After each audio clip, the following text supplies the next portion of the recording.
What's up and good morning, YouTube. It is so early. It's about 7 o'clock in the morning. We are in the middle of May. Where has the time gone? I had so much planned to do in the garden for May, and it's already the middle of May, and I have yet to get those things done. I'm on here today to give you an update, show you what's going on in my garden, and talk a little bit about my fruit trees that I have growing in containers. I plan on moving, buying a house this year. So I didn't want to put any of my fruit trees in the ground because I want to be able to take them with me and hopefully plant them in the ground there. So a lot of my stuff is growing in containers. So yeah, let me show you what I have going on. All right, so excuse the mess. First container is my Myers lemon. I purchased this last year. This is the first year that it has fruit on it. I have, I think, 14 lemons. I did lose one I found on the ground this morning. I have 14 lemons so far. Over here is my Eureka pink lemon. I can't remember where I got it from. Let's see if it's on this little tag. Nope, it just says what type it is. I know I ordered it online. I just don't remember where I got it from. It has blossomed a few times, but I have yet to see any fruits. They have like little buds that may become fruit. So we'll see. I'll be excited to actually see if it's pink on the inside like it's supposed to. And then this is my Barbados cherry. It has blossomed a few times, but only produced fruit once. And I ate them all. And they were really good. All right, here is my Glen mango. I did purchase this last year when I first moved into this house. And it was like one big, long, skinny looking branch. So I watched on YouTube where it said to kind of cut it where it bushes out. Like this. It was a big bundle of leaves. So I cut it right up underneath. And then this is all the new growth that has happened this year. So hopefully it'll start bushing out more.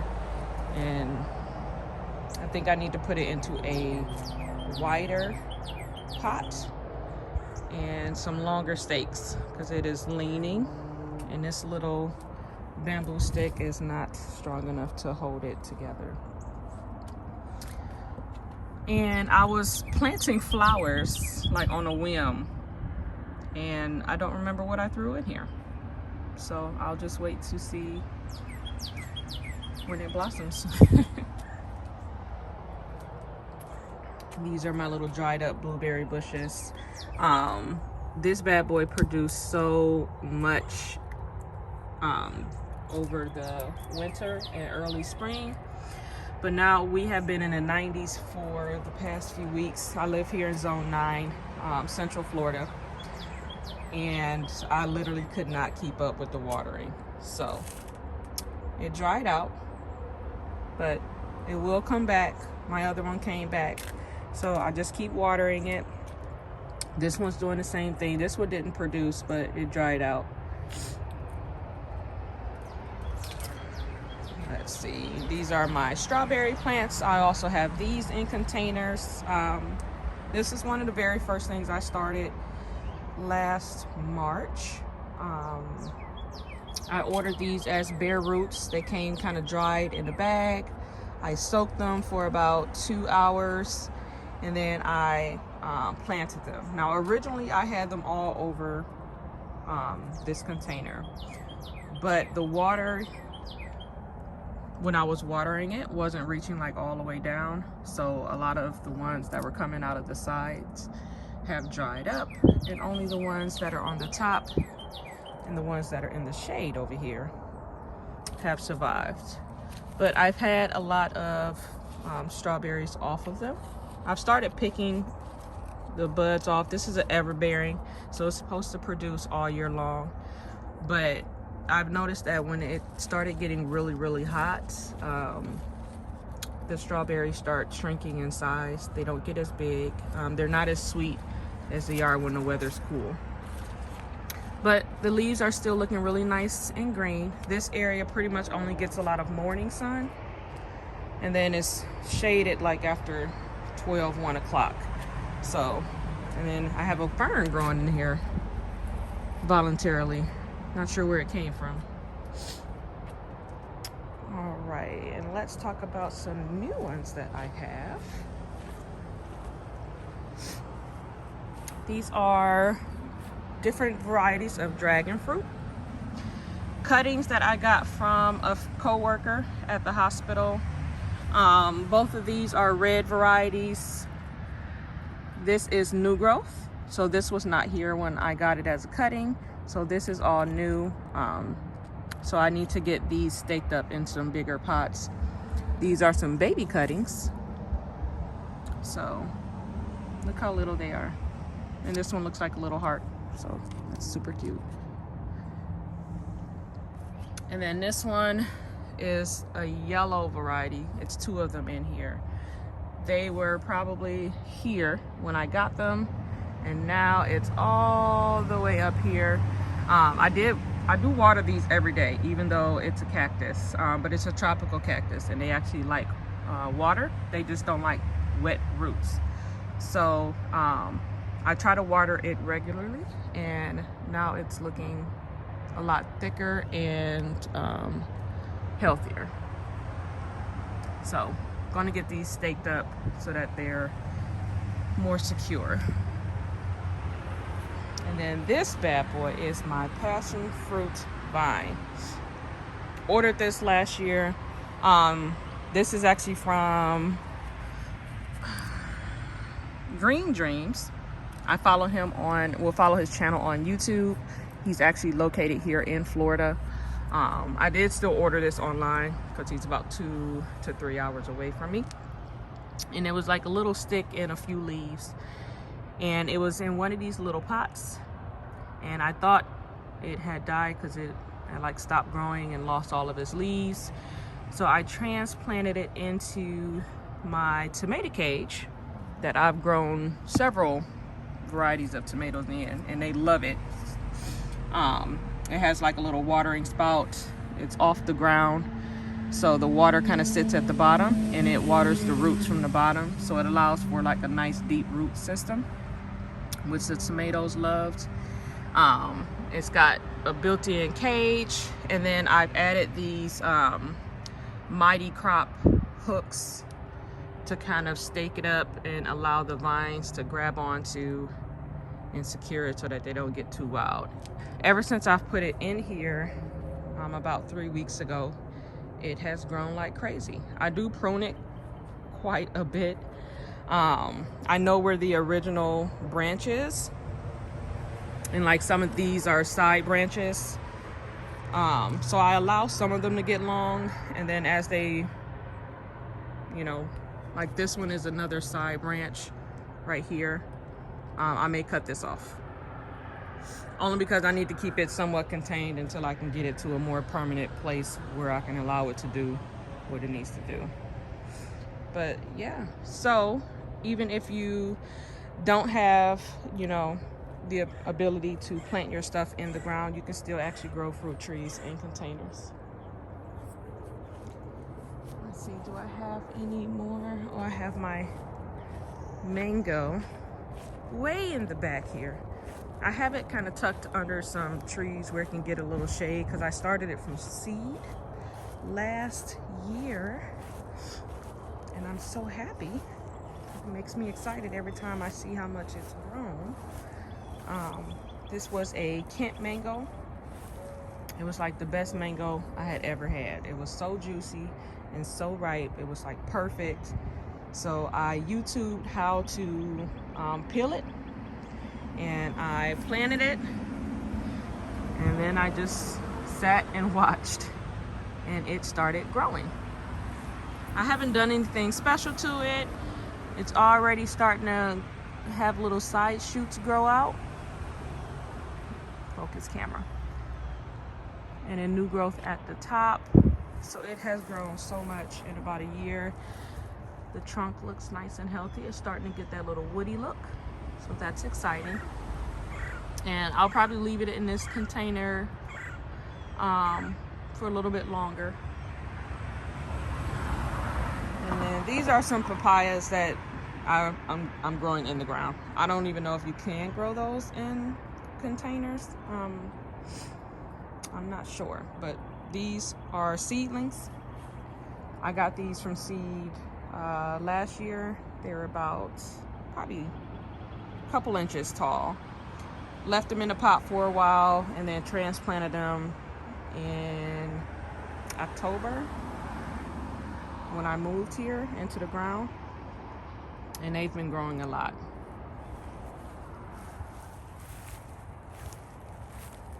So that's all of my fruit trees.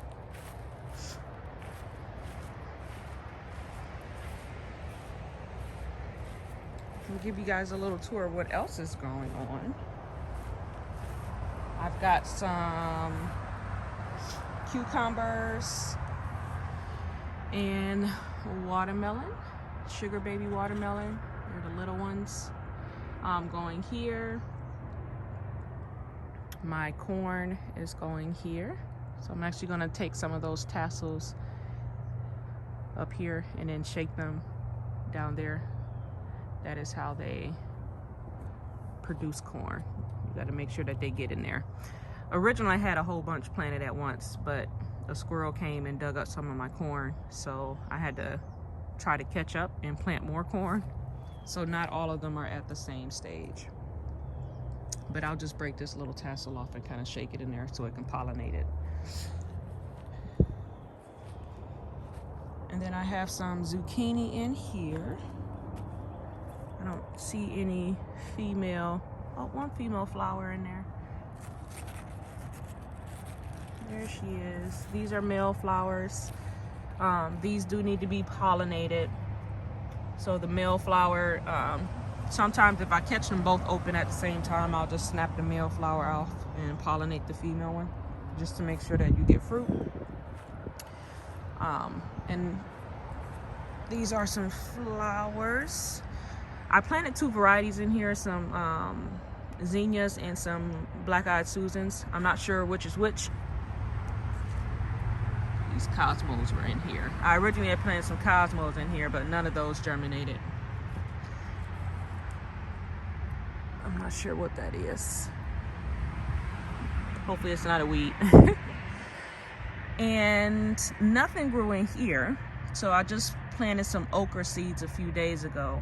I tried to plant them in my raised beds, but as soon as they germinated, little roly-polies that have taken over my garden bed have eaten every last seedling that I planted. So nothing germinates in this bed. I have to do them as transplants until I can control this roly-poly problem. These are my squash and onions. This onion I planted from seed last fall. It's a red onion, I don't remember the exact variety, but it's a red onion. I don't even know when I'm supposed to harvest it. I just started gardening last year, so I am still in the process of learning. These were some bulbs, those little ones that I planted. Get in here and pull these little grass weeds. I do have a baby squash in there. I don't know if any male flowers were open at the time. I hope so. If not, then nothing will happen. It'll just kind of rot off. So if you're growing squash and zucchini and you see your little baby fruit at that stage and then, you know, it starts just dying, that means it wasn't pollinated. So your female and your male flowers have to be open at the same time. Usually a bee travels, you know, back and forth. But if you don't have a lot of bees in your area, your fruit may not get pollinated. So you have to come out here and hand pollinate by tearing off the male flowers, which, let's see if I can find one. Kind of just look like regular flowers. And then the female flowers will look like the baby version of the fruit. Lots of peppers and tomatoes. And I have some sunflower seeds that I planted March. So I think that one's a mammoth. That one over here may also be a mammoth. Right there. Looks like it's starting to get a little flower head on it, so that's exciting. That one over there in the corner is a dwarf, so it won't get quite as tall.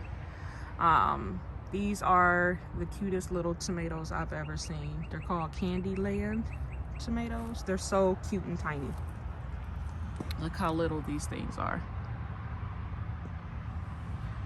So I'll probably come in here and, I don't know, take off some of these dead branches at the bottom.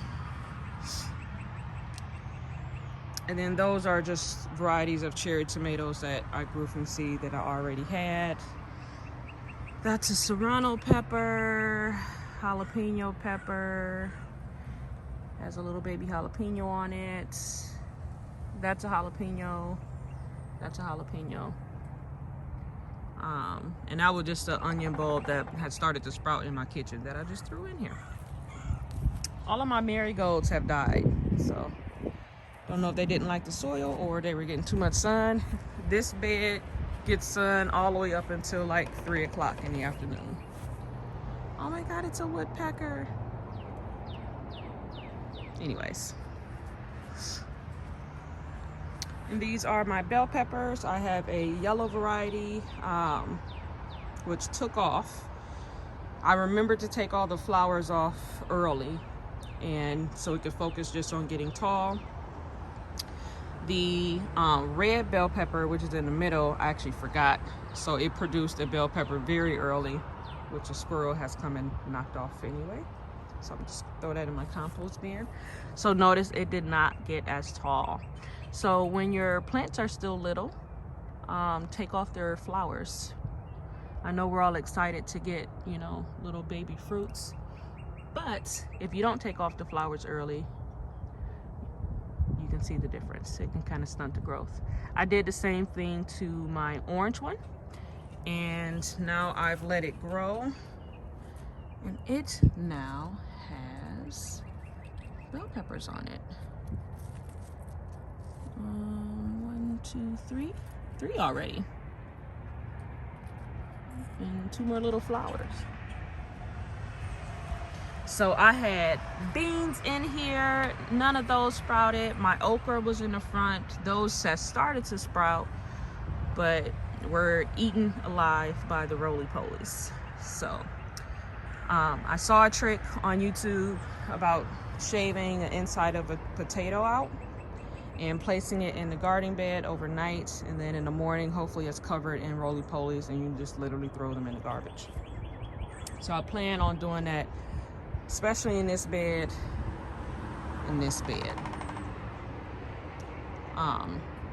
just because I know I come out here in the morning and I can see them crawling on my plants. So luckily these are big. Like, these transplants almost didn't make it. That woodpecker is really, I don't know if you guys can hear it, but it's really loud. This is my Dinosaur Kale. I absolutely love this kale. I literally cook it just like I cook collard greens. So I love it. My kids eat it. It grows really well down here in the heat. So as long as it continues to produce, I will continue to cook it. Not sure what I'm gonna put in this bed in the meantime to kind of fill in the gaps. This is a mustard green that's, I'm not sure what I'm waiting on to harvest it, but probably a few more leaves.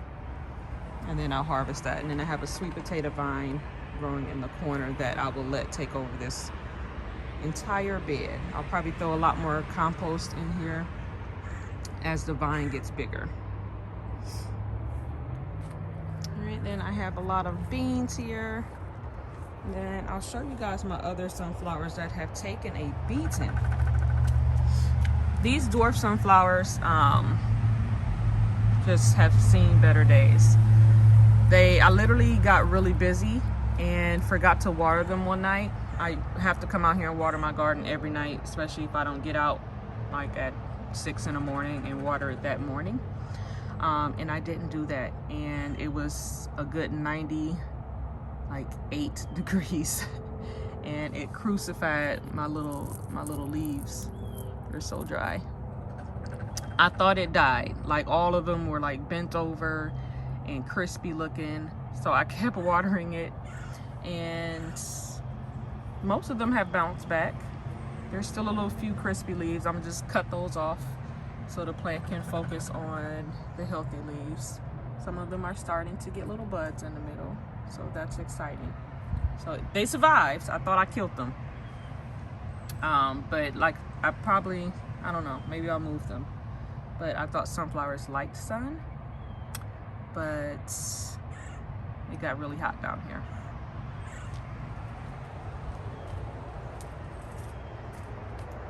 And that is everything that is going on in my little garden. Again, most of my stuff is on my patio, so you can very much garden on a patio. You can garden in containers. You can have fruit trees in containers. You can definitely have your herbs in containers. I have flat leaf parsley that's still hanging in there. It's usually a cool weather herb, but it's going good. This is from last year. I cut it back when it starts getting too hot, and just dry them in the house. This is these birds are going in this morning. Rosemary, my oregano. I love the way this smells. So I come out here and cut this back as well. All of this from here is all from last year.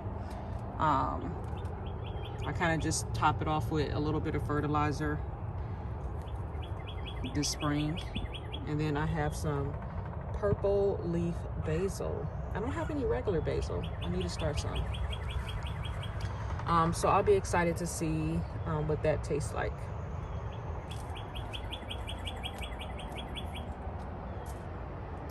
And that is it.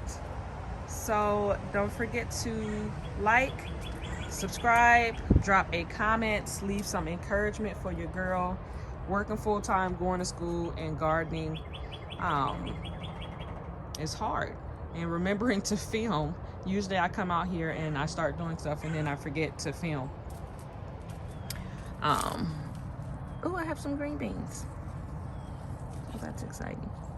I'll harvest those, and then I'll insert a little picture of my first little harvest of the spring, the early spring. Well, late spring, early summer for Florida.